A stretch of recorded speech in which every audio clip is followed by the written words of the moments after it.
এখন আমরা ক্লডের সমস্ত মডেল লাইন আপ নিয়ে, অর্থাৎ অ্যানথ্রোপিকে তৈরি ক্লড এআই এর যতগুলো জেনারেশনাল মডেল রয়েছে সেই সমস্ত জিনিস নিয়ে আমি ক্লিয়ারলি এক ভিডিওতে ধারণা দেবো। এই ভিডিওতে আমি একটা করে মডেল ওপেন করব, সেটার এক্সপ্লেনেশন করব, কোন মডেল আপনি কোডিং এর জন্য ব্যবহার করবেন, কোন মডেল আপনি ডেইলি লাইফের জন্য ব্যবহার করবেন, কোন মডেল ব্যবহার করলে কস্ট অনেক কম হবে, টোকেন অনেক অনেক কম বার্ন হবে এবং দিন শেষে আপনার টাকা পয়সা সেভিংস হবে, তার সমস্ত কিছুই আমি এখানে দেখাবো। আমার নাম নাইম আজম চৌধুরী। ক্লডের এই টিউটোরিয়ালে আপনাদের স্বাগতম জানাচ্ছি। অ্যান্ড অবশ্যই প্লেলিস্টের লিঙ্ক নিচে দেওয়া আছে, এখানে অনেকগুলো ভিডিও আসবে। সো এই ভিডিওটা ভালোভাবে দেখবেন। চলুন ভিডিও শুরু করি। ইন্ট্রো লাগাও।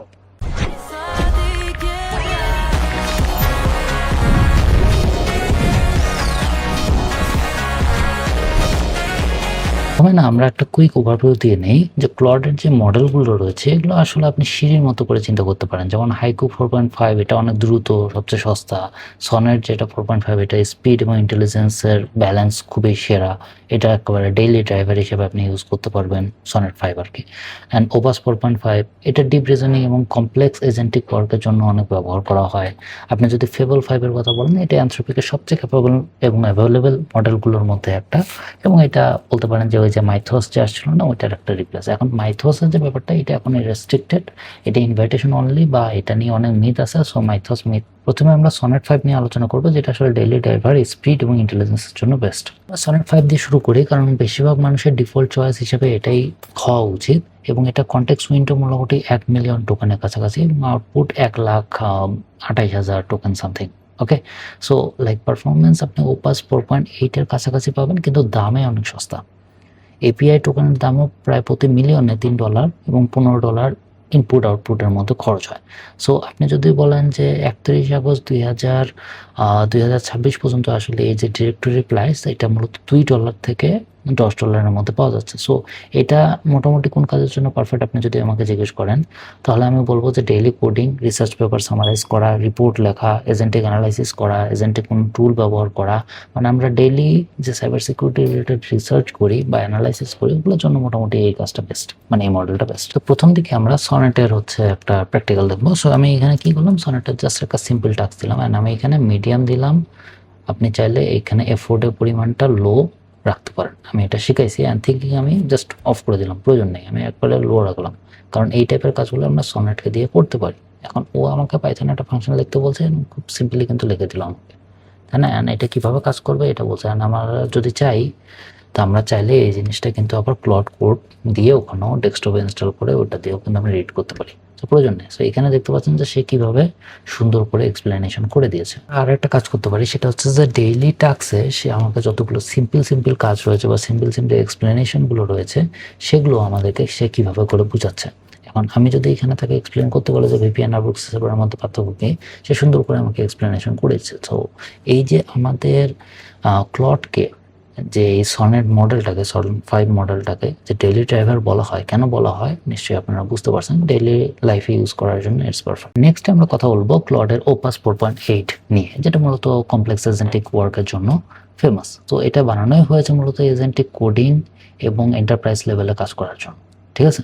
এখন যদি আমরা বলি যে এখানে কনটেক্সট উইন্ডো প্রায় বলতে গেলে একই 1 মিলিয়ন টোকেন, আউটপুট প্রায় 1,28,000 কাছাকাছি। এখন যদি প্রতি মিলিয়ন টোকেনে $5 ইনপুট এবং $25 আউটপুট আপনি পাবেন আর কি। ওকে, নেক্সট যে জিনিসটা থাকতেছে সেটা হচ্ছে ওপাস। অ্যান্ড ওপাসের ক্ষেত্রে আমি আপনাকে বলেছি যে এটা মূলত মাল্টিফ্যাক্টর ডিসিশন মেকিং বা প্রবলেম সলভিং এর জন্য ব্যবহার করা হয়, অর্থাৎ ওপাস আপনার স্ট্রাকচার ওয়েতে থিঙ্কিং করতে পারে। এখন আমি যদি একটা প্রম্পট দিই, দেওয়ার পরে তাকে যদি আমি ওপাস এটা এফোর্ট হাই দিতে বলতেছি না, কারণ আমার টোকেন আমি মিডিয়াম রাখবো। আচ্ছা, মিডিয়াম রাখি আমি ওকে করে দিলাম, অ্যান্ড আমি এটাকে অন দিলাম। সো ওপাস কি করবে, সে বিভিন্ন ডিপভাবে সেটা থিঙ্কিং করবে। থিঙ্কিং করার পরে সে আমাকে স্ট্রাকচার একটা রিজনিং দিবে, এক লাইনে উত্তর দিবে না, ঠিক আছে? সো দেখতেছেন যে সে আর্কিটেকচারাল মানে থিঙ্কিং করা শুরু করছে, এবং সে শুধুমাত্র ওইটা না, সে কিন্তু আমার মেমোরিতেও সেভ করে রাখবেন। মেমোরি কি জিনিস এটা নিশ্চয়ই আমি আপনাকে আগে বুঝাইছিলাম। অ্যান্ড এখানে আপনি চাইলে অ্যান্সার না করে ডিরেক্টলি অ্যান্সার পেতে পারেন, বাট আমরা ওয়েট করতেছি। অ্যান্ড দেখেন, আমি তাকে যখন এই প্রবলেমটা বলছি, তখন সে কী করেছে, সে মোটামুটি এই চ্যাটের ভিতরেই একটা বেসিক টুল মেক করে ফেলছে, যেটা আমি চাইলে এখান থেকে ইনপুট দিয়ে সেই অনুযায়ী আউটপুট জেনারেট করতে পারবো। ওকে, সো এরকম টাইপের স্ট্রাকচারাল জিনিস যেটা আমরা চিন্তা করার জন্য আমাদের টাইম লাগে, সেই জিনিসগুলো আপনি স্ট্রাকচারাল ওয়েতে থিঙ্কিং করতে পারবেন ওপাস 5 দিয়ে। অ্যান্ড আমি এখানে মিডিয়াম রাখছি। আমরা যদি চাই যে আরও এমন কোনো কিছু, যে এমন কোনো কোড যেটা অনেক ডিপ মিনিং দরকার হয়, অনেক স্ট্রাকচারাল চিন্তা করতে হয় এবং লজিকের পাশাপাশি সেটা কেন করতেছি বা কেন এরকম টাইপের উত্তর প্রয়োজন হয়, সেক্ষেত্রেও কিন্তু আমরা ওপাস ব্যবহার করতে পারি। সো আমি ওপাস মিডিয়াম দিয়ে যদি আমি এরকম একটা প্রশ্ন তাকে দেই, তাহলে সে কি করবে, সে আবার স্ট্রাকচারাল ওয়েতে থিঙ্কিং করা শুরু করবে এবং শুধু তাই নয়, সে ভিজুয়ালাইজেশনও করবে। সো সে প্রথমে কোড লিখলো, দেন সে ভিজুয়ালাইজেশন করা শুরু করলো, অ্যান্ড সে আমাকে অ্যান্সারটা দিল। সো আই থিঙ্ক আপনারা বুঝতে পারছেন যে ওপাস কোন জায়গায় আপনারা ব্যবহার করবেন। নেক্সট যেটা আলোচনা করবো সেটা সবচেয়ে পাওয়ারফুল মডেলগুলোর মধ্যে, সেটা হচ্ছে ফেবল 5। এখন এই ফেবল 5টা বলতে পারেন যে মাইথোস ক্লাস টায়ার টাইপের, মানে এটা এখন বর্তমান পর্যন্ত পাবলিক হওয়ার সবচেয়ে পাওয়ারফুল মডেলগুলোর মধ্যে, এবং আপনার যদি প্রো প্ল্যানও থাকে এইটা ব্যবহার করার জন্য এক্সট্রা পেমেন্ট করতে হবে আপনাকে। ওকে, সো ফেবল 5-এর ব্যাপারে যদি আমি আপনাকে বলি যে অ্যানথ্রোপিকের নতুন এই মডেলটা এখন পর্যন্ত পাবলিকলি অ্যাভেলেবল সবচেয়ে ক্যাপাবল মডেলগুলোর মধ্যে একটা। এটার কনটেক্সট এবং আউটপুট একই, অর্থাৎ 1,000,000/128। ওকে, সো এই যে কন্ট্রোল ডিফল্ট এবং ম্যাক্সে হচ্ছে কন্টেক্সট উইন্ডো, এটা আমি অলরেডি ব্যাখ্যা করে দিছি। কিন্তু এটার সবথেকে বেশি ইন্টারেস্টিং জিনিস হচ্ছে অ্যাডাপটিভ থিঙ্কিং, অর্থাৎ অ্যাডাপটিভ থিঙ্কিং যেটা আমি আগের যে ভিডিওটা ওখানে আমি কভার করছি। সো অ্যাডাপটিভ থিঙ্কিং যখন চালু থাকে, তার মানে এটা রেসপন্স অনেক বেশি ডিপ আসে। ওকে, সো এখানে টোকেনের খরচও অনেক বেশি, তাই দামও বেশি, অর্থাৎ প্রতি মিলিয়ন টোকেনে $10 ইনপুট, $50 আউটপুট। তাই টোকেন বার্ন সব থেকে বেশি হয় এই মডেলে। এবং নর্মালি আমি কখনোই বলি না এই মডেলটা ইউজ করতে, আগের ভিডিওতে বলছি যে এই মডেলটা খুব বেশি কাজের জন্য ব্যবহার না করতে। সো এটা আপনি কোন কাজের জন্য ব্যবহার করবেন, যখন লং রানিং অটোনোমাস কোনো এজেন্ট, ফ্রন্টিয়ার লেভেলের রিসার্চ, বড় বড় মাইগ্রেশন প্রজেক্ট যেখানে অ্যাকুরেসি অনেক বেশি ম্যাটার করে, কস্ট কোনো ম্যাটার করে না, লাইক আপনার বাজেট অনেক বড়, তখন ক্ষেত্রে এটা আপনি ব্যবহার করতে পারেন।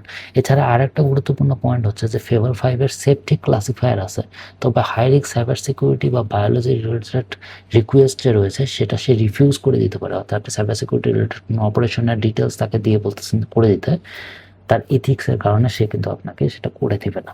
ঠিক আছে, মানে বুঝতে পারছেন যেটা বুঝাতে চাইছি? ওকে, আই থিঙ্ক আপনারা বুঝতে পারছেন। অ্যান্ড এইটা রিলেটেড সো থার্ড যে জিনিসটা নিয়ে আমি কথা বলবো সেটা হচ্ছে ফেবল 5। অ্যান্ড আপনারা দেখতেছেন যে এটা চালানোর জন্য আমার স্পেশাল প্ল্যান দরকার, যে আমি স্পেশাল রিকোয়ার্ড আমার কার্ড দরকার, আরও যেটুকু প্রো প্ল্যান আছে আমার অলরেডি, বাট তারপরেও আমার কিন্তু কার্ড দরকার হবে। তো এই ক্ষেত্রে আমরা কি করতে পারি, আমি জাস্ট আপনাকে প্রম্পট দিচ্ছি, আপনারা চাইলে এই প্রম্পটটা আপনার যদি ফেবল 5 থাকে দেন আপনি ওখানে রান করতে পারেন। ওকে, সো এই ক্ষেত্রে আপনারা এরকম স্ট্রাকচারাল ওয়েতে কমপ্লেক্স থিঙ্কিং টাইপের জিনিস যদি তাকে দেন, তাহলে সে কী করবে, থিঙ্কিং করবে। থিঙ্কিং করার পরে আপনাকে স্ট্রাকচারাল একটা আউটপুট দিবে, যেখানে একটা মাল্টি প্ল্যানিং বা মাল্টি স্টেপ প্ল্যানিং থাকবে এবং তার পাশাপাশি স্টেপ বাই স্টেপ সে আপনাকে প্রসেস দিবে। অথবা আপনি যদি কোনো আরও একটা ডিফিকাল্ট আমি প্রম্পট পেয়েছি, আপনি চাইলে এটাও রান করতে পারেন, সেটা হলো এই যে এসওসির। ওকে, সো এইরকম টাইপের প্রম্পট আপনারা কী করতে পারেন, আপনারা কিন্তু এখানে দিয়ে টেস্ট করতে পারেন যে ফেবল 5-এর ক্যাপাসিটি কত। মাইথোস যখন আসবে তখন আরও পাওয়ারফুল প্রম্পট দিয়ে আমরা এটাকে ক্যাপাসিটি মাপতে পারবো। ওকে, সবার লাস্টে যে জিনিসটা নিয়ে আমি কথা বলবো সেটা হচ্ছে হাইকো 4.5। এটা সবচেয়ে দ্রুত, সবচেয়ে সস্তা এবং বড় ধরনের কাজ করার জন্য আমরা এটাকে ব্যবহার করি। সো হাইকো 4.5-এর ব্যাপারটা নিয়ে আমি যদি এইভাবে এক্সপ্লেনেশন দিই যে সবচেয়ে দ্রুত এবং সস্তা মডেল হচ্ছে এটা। সো প্রতি মিলিয়ন টোকেনে $1 ইনপুট, $5 আউটপুট এবং কনটেক্সট উইন্ডো প্রায় 2 লাখের কাছাকাছি। ওকে, সো এটা নিয়ার ফ্রন্টিয়ার ইন্টেলিজেন্সের মতো করে আপনাকে স্পিড দিবে, আবার খরচ সবচেয়ে কম হবে। ঠিক আছে, তো এই যে ইন্টারেস্টিং জিনিসগুলো আপনি এখানে পাচ্ছেন, সো কোন কাজের জন্য আপনি এটাকে ব্যবহার করবেন, আপনি যদি হাই ভলিউম এবং রিয়েল টাইম কাজ করতে চান, যেমন লগ ইন ক্লাসিফিকেশন, দ্রুত সামারি করা, ডেটা এক্সট্রাকশন করা, ঠিক আছে, সাব এজেন্ট বা ব্যাকগ্রাউন্ড টাস্কগুলো করার জন্য এটাকে আপনি ব্যবহার করতে পারেন। তবে এখানে একটা কথা আছে যে কোনো কমপ্লেক্স মাল্টিপল ফাইল ডিবাগিংয়ের ক্ষেত্রে বা বড় কোনো কোড অ্যানালাইসিসের জন্য হাইকো 4.5 কিন্তু উপযুক্ত না, এটা ব্যবহার করা যাবে না। সো এই ভিডিওটা আমি এই জন্য বানাচ্ছি যাতে আপনারা এই মডেলগুলো নিয়ে কনফিউজ না হন। যতটুকু প্রয়োজন, যেভাবে প্রয়োজন সেটা আমি আপনাদের, এমনকি আমি যদি দরকার হয় এই স্লাইডটা আমি আমার টেলিগ্রামে দিয়ে দেবো, সো দরকার হলে ডাউনলোড করে আপনি ইউজ করতে পারেন, নো প্রবলেম। ওকে, সবার লাস্টে সবচেয়ে ইজি, ফাস্টেস্ট এবং কুইক অ্যান্সার দেওয়ার জিনিস হচ্ছে হাইকো, যেটা খরচ সবচেয়ে কম। ওকে, অ্যান্ড আমি এখানে একটা সিম্পল প্রম্পট দিলাম যে আমার হচ্ছে 5টা কাস্টমার ফিডব্যাক দরকার, এন্ড এই 5টা কাস্টমারের ফিডব্যাকের মধ্যে আমার প্রত্যেকটা ফিডব্যাকের পজিটিভ, নেগেটিভ এবং নিউট্রাল এরকম টাইপের লাইন দাও। ঠিক আছে? তারপরে আমি যদি এই জায়গায় আমি ফিডব্যাকগুলো দিয়ে দিই, তাহলে সে আমাকে একটা আউটপুট দিবে। আমার কাছে ফিডব্যাক নাই, সো আরেকটা প্রম্পট ইউজ করি। সো হাইকুর ক্ষেত্রে আমরা কি করলাম, আরেকটা এক্সটেন্ডেড থিঙ্কিং আমি বন্ধ করে রাখলাম। আপনারা চাইলে চালু করতে পারেন, আমি চালু করতে পারি, আবার আমি অন্যান্য মডেলও সিলেক্ট করতে পারি। বাট আমি মনে করেন তাকে বললাম যে আমার এই যে শর্ট যে প্যারাগ্রাফটা আছে সেটা আমার 2টা বুলেট পয়েন্টের মধ্যে ভাগ করা। এখন এখানে আমি কি করলাম, প্যারাগ্রাফ দিলাম কি, আমি জাস্ট উইকিপিডিয়া থেকে সিম্পলি জাস্ট কপি করলাম কিছু অংশ, দেন এই পেস্ট প্যারাগ্রাফের অংশে আমি সেটা দিয়ে দিলাম, দিয়ে আমি এক্সটেন্ডেড থিঙ্কিংয়ে দিলাম।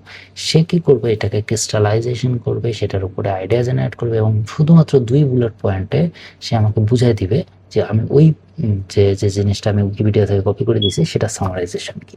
তো আপনারা বুঝতে পারছেন যে এই মডেলটা ফার্স্ট ওয়ার্ক করার জন্য, সিম্পল কাজ করার জন্য এটাকে ব্যবহার করা হয়। এবং এটা আর একটা স্পেশালিটি আছে, সেটা হচ্ছে যে এটা অনেক পাওয়ারফুল, অনেক হাই ভলিউমের ওয়ার্ক। আমি তো এখানে অল্প একটা ছোট একটা দিয়েছি, আপনারা চাইলে পিডিএফ অ্যানালাইসিস করতে পারবেন বা আরও অনেক কাজ করতে পারবেন। তবে সর্বশেষ যে জিনিসটা নিয়ে কথা বলা দরকার সেটা হচ্ছে মাইথস 5। এটা রেস্ট্রিক্টেড, এটা সবার কাছে অ্যাক্সেস নাই। সো মাইথস 5 নিয়ে অনেক ধরনের কথাবার্তা আছে, এই মডেল হ্যাক করে অমুক করছে তমুক করছে, অনেক কথাবার্তা আছে। বাট মাইথস 5 এর ব্যাপারে যদি বলি, মাইথস 5 অলরেডি একটা আন্ডারলাইন, এটা একটা ক্লাসিফাইড মডেল এবং মাইথস 5 এর যেটা সেফটি রেস্ট্রিকশন অনেক বেশি, একই মডেল লাইক যেটা ফেবলের কথা বলা হচ্ছে, কিন্তু এটা শুধুমাত্র ট্রাস্টেড অর্গানাইজেশন, যেটা শুধুমাত্র ইনভাইটেড অনলি প্রজেক্টের জন্য আছে। ওকে, সো আপনি যদি মনে করেন যে আপনি মাইথস চালাবেন, তো সেটার জন্য আপনার মানে হয়তো ইনভাইটেশন লাগবে অ্যানথ্রপিকের কাছ থেকে আর কি। মূলত কোন কোন কাজে ব্যবহার করা হয়, defensive cyber security workflow, red teaming, advanced research, যেখানে সেফটি রেস্ট্রিকশন ছাড়া একটা টুলের ফুল ক্যাপাসিটি দরকার পড়ে সেই জায়গায়। অ্যান্ড এটা সবাইকে দেয় না, আমেরিকান ব্র্যান্ড আমাদের হাতেই নেই, বাট অনেকগুলো ট্রিক্স আছে। আপনারা নিশ্চয়ই যারা এগুলো নিয়ে ঘাটাঘাটি করছেন তারা জানেন, গিটহাব টিটহাব অনেক জায়গায় অনেক ট্রিক্স আছে। তাহলে সামারি যদি আমি বলি কোনটা কখন ব্যবহার করবেন, হাইকো 4.5 যেটা, এটা স্পিড এবং কস্ট অনেক বেশি, তো এটা আপনি ব্যবহার করতে পারেন নর্মাল কাজের জন্য। যেটা আপনার ডেইলি ড্রাইভিং এর জন্য সনেট 5 আপনি ব্যবহার করতে পারেন। আপনি যদি মনে করেন কোনো কোড ডিবাগিং কমপ্লেক্স ওয়ার্ক করতেছেন, সেক্ষেত্রে আপনি ওপাস 4.8 ইউজ করতে পারেন। ফেবল 5 যেটা, সেটা হাইয়েস্ট ক্যাপাবিলিটি লং এজেন্ট টাইপের জিনিস, এটা অনেক বেশি দাম এবং কস্ট কিন্তু আপনারা দেখতে পাচ্ছেন। সো আপনি ওইটা ইউজ করতে পারেন। মাইথস 5 এর অ্যাক্সেস আপনার কাছে নেই, ইন ফিউচার যদি বানানো হয় তাহলে হচ্ছে আমি বানাবো আর একটা ভিডিও দরকার হইলে, এই প্লে লিস্টে আরও ভিডিও আসবে। এটা এই জন্য বানানো হচ্ছে যাতে আপনারা শিখতে পারেন। এখন বুঝতে পেরেছেন যে কোন মডেল আপনাকে কখন সিলেক্ট করতে হবে। সো এইবার আর মিস্টেক করিয়েন না, অতিরিক্ত টোকেন খরচ বন্ধ করুন। অ্যান্ড টোকেন যদি আসলেই সেভ হয়, ভিডিওটা যদি ভালো লাগে চ্যানেল লাইক করবেন, সাবস্ক্রাইব করবেন এবং অন্য মানুষকে শেয়ার করেন, যাতে আমরা এরকম টাইপের ভিডিও বানানো উৎসাহ আরও পাই। C you soon.